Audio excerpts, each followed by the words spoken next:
پیارے بچوں، السلام علیکم۔ میں ہوں آپ کی ہوسٹ مانو نہال۔ جیسے کہ آپ جانتے ہیں، آپ دیکھ رہے ہیں محرم نشریات کا خصوصی سیگمنٹ کربلا کہانی۔ بچوں، آج کی کہانی میں آپ کو سقائے حرم اور شب عاشور کا واقعہ سناؤں گی۔ کیا آپ سب تیار ہیں؟ بچوں، آپ جانتے ہیں نہ کہ کربلا کے واقعے میں سقائے حرم کس شخصیت کو کہا جاتا ہے؟ جی ہاں، حضرت عباس کو سقائے حرم کہا جاتا ہے۔ کیا آپ مجھے بتا سکتی ہیں حضرت عباس امام حسین کے کون لگتے تھے؟ امام حسین کے بھائی لگتے تھے۔ بالکل صحیح۔ اور سقائے حرم کو کیا کہا جاتا ہے؟ سقائے حرم کو سقائے سکینہ بھی کہتے ہیں۔ جی ہاں، سقائے حرم کو سقائے سکینہ بھی کہا جاتا ہے۔ اس کی وجہ یہ ہے حضرت عباس کو عاشور کے دن جنگ کی اجازت نہیں ملی، بلکہ آپ نہر سے پانی بھرنے کے لیے گئے تھے کیونکہ دشمن پانی لے جانے نہیں دے رہے تھے۔ حضرت عباس خیمے سے مشق لے کر نکلے۔ مشق کسے کہتے ہیں؟ مشق ایک چمڑے کا بیگ ہوتا ہے، پرانے زمانے میں اس کے اندر پانی بھرا جاتا تھا۔ مشق لے کر نکلے اور دریا کی طرف روانہ ہوئے۔ فوج یزید میں خلبلی مچ گئی۔ وہ جانتے تھے کہ حضرت عباس علیہ السلام بہت بہادر اور ماہر جنگجو ہیں۔ انہوں نے فیصلہ کیا کہ سب مل کر حملہ کریں۔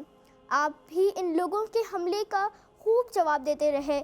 اس طرح بہت سارے دشمنوں کو جہنم میں پہنچا کر نہر تک پہنچ گئے۔ اپنی مشق کو پانی سے بھر لیا اور خیموں کی طرف واپس آنے ہی لگے تھے کہ واپسی میں بھی یزید کے فوجیوں نے بہت سے تیر برسائے اور تلواروں سے وار کیے، لیکن حضرت عباس تیزی کے ساتھ حملوں کا جواب دیتے رہے۔ خیموں کی جانب بڑھتے رہے، کسی طرح پیاسے بچوں تک پانی پہنچ جائے، لیکن پھر بھی ایک دشمن نے تیر مشق پر مارا اور مشق میں سوراخ ہو گیا اور سارا پانی زمین پر بہہ گیا۔ پھر ایک ایک کر کے آپ کے دونوں بازو فوجوں کے وار سے کٹ گئے۔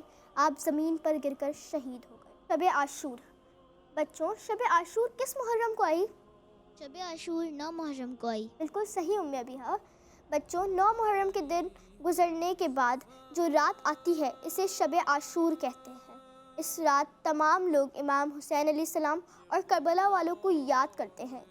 دوستوں، جب کربلا کا واقعہ پیش آیا تھا، اس رات بھی امام حسین علیہ السلام کے تمام ساتھی اور خاندان والے پوری رات جاگ کر خدا کی عبادت کرتے رہے۔ سب کو معلوم تھا کہ کل ہم لوگ شہید ہو جائیں گے، لیکن یہ نیک لوگ تھے۔ یہ سب اپنے امام پر اپنی جانیں قربان کرنے کو تیار تھے اور خدا کا دین بچانے کے لیے ہر طرح کی قربانی دینے کے لیے آمادہ تھے۔ بچوں، انسان کی عادت اور فطرت میں ہے کہ وہ پہلے بڑھ بڑھ کر باتیں بناتا ہے اور بڑے بڑے دعوے بھی کرتا ہے، مگر وقت پڑے یا موت سامنے کھڑی نظر آئے تو پھر بہت کم ایسے لوگ ہوتے ہیں جو اپنے دعووں کو پورا کرتے ہیں۔ امام حسین علیہ السلام کو اپنے ساتھیوں پر پورا اعتماد تھا، لیکن وہ پھر بھی یہ چاہتے تھے کہ اگر کسی کے دل میں ذرا سا بھی خوف ہے یا کوئی ایسی بات ہے تو اسے موقع دے دیا جائے تاکہ وہ صحیح فیصلہ کر سکے۔ تو امام نے یہ کیا کہ اپنے تمام ساتھیوں کو ایک خیمے میں بلایا۔ جب سب لوگ آ گئے تو آپ نے فرمایا، تم لوگ میرے ایسے ساتھی ہو جن سے زیادہ باوفا کوئی اور نہیں، لیکن پھر بھی میں تم سب سے یہ کہتا ہوں، یہ لوگ میرے دشمن ہیں اور مجھے قتل کرنا چاہتے ہیں۔ میں تم سب کو بڑی خوشی سے اجازت دیتا ہوں کہ تم رات کے اندھیرے میں جہاں تمہارا جی چاہے چلے جاؤ اور اپنی جان بچا لو۔ اتنا کہہ کر امام حسین علیہ السلام نے وہ چراغ بجھا دیا جو اس وقت جل رہا تھا، تاکہ اگر کسی کا دل چاہے کہ وہ چلا جائے تو اسے یہ خوف ہوگا کہ سب اسے دیکھ رہے ہیں۔ اندھیرے میں کسی کو پتہ بھی نہیں چلے گا کہ کون اٹھ کر چلا گیا۔ مگر اس وقت جب سارے عرب میں لوگ یزید کے خوف سے سب کچھ بھولے ہوئے تھے، جنہیں نہ تو اللہ کا ڈر تھا نہ رسول خدا صلی اللہ علیہ وآلہ وسلم کا لحاظ، اس وقت بھی امام حسین علیہ السلام کے ساتھی ایسے پاکیزہ لوگ تھے جن کے دلوں میں صرف اسلام کی محبت بھری ہوئی تھی، جو امام حسین علیہ السلام کی عظمت کو جانتے تھے، جنہیں رسول خدا صلی اللہ علیہ وآلہ وسلم کے وہ سارے فرمان یاد تھے جو انہوں نے امام حسین علیہ السلام کے بارے میں ارشاد فرمائے تھے۔ انہیں معلوم تھا کہ اگلے دن انہیں ہزاروں کی فوج کے ساتھ لڑنا ہے، وہ زندہ نہیں بچ سکیں گے۔ وہ 3 دن کے پیاسے بھی تھے، مگر کسی کو بھی اپنی جان کی فکر نہیں تھی، نہ تو اپنے خاندان کا خیال۔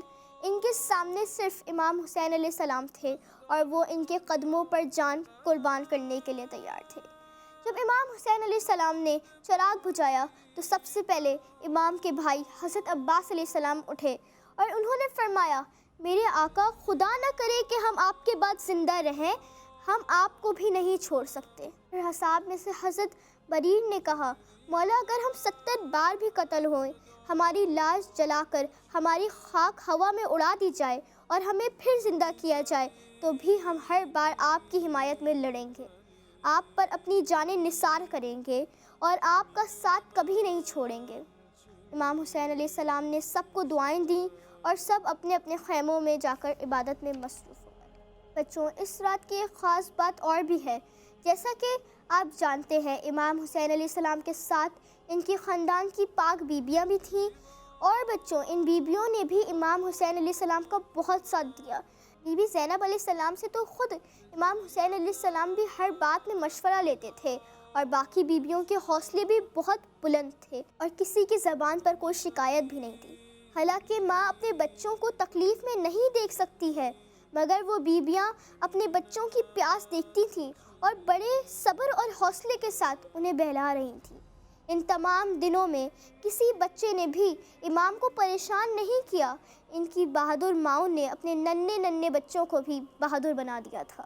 اور بچوں، اس رات تو تمام بیویوں نے اپنے اپنے بیٹوں کو جنگ کے لیے تیار کیا اور انہیں نصیحتیں کی، اور ہر ایک نے اپنے اپنے بچوں سے کہا، بیٹا، تم سب سے پہلے فرزند رسول پر قربان ہونے کے لیے میدان جنگ میں جانا اور دین پر اپنی جان نچھاور کر دینا۔ اللہ اکبر! کیا حوصلہ تھا ان ماؤں کا۔ تمام رات اسی طرح گزری اور صبح ہو گئی۔ تو بچوں، یہ تھی ہماری آج کی کہانی۔ امید کرتی ہوں آپ لوگوں کو اچھی لگی ہوگی۔ صبح کیا ہوا یہ میں آپ کو کل بتاؤں گی۔